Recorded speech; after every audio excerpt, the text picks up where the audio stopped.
Hello, good morning mga ka-farmers. Napadaan ako din eh. Ako'y nangunguha ng ampalaya ng ligaw. Alam niyo ba ito ay napakasarap.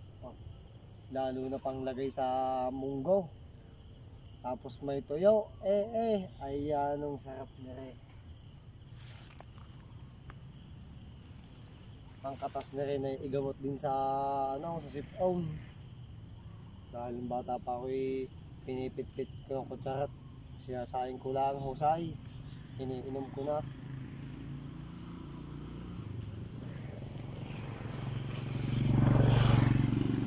Dami ko na ko mga farmers Sino baga may gusto na rin. Napakadami rin eh. Kaya hinihimay ang dulo, ginagayaan.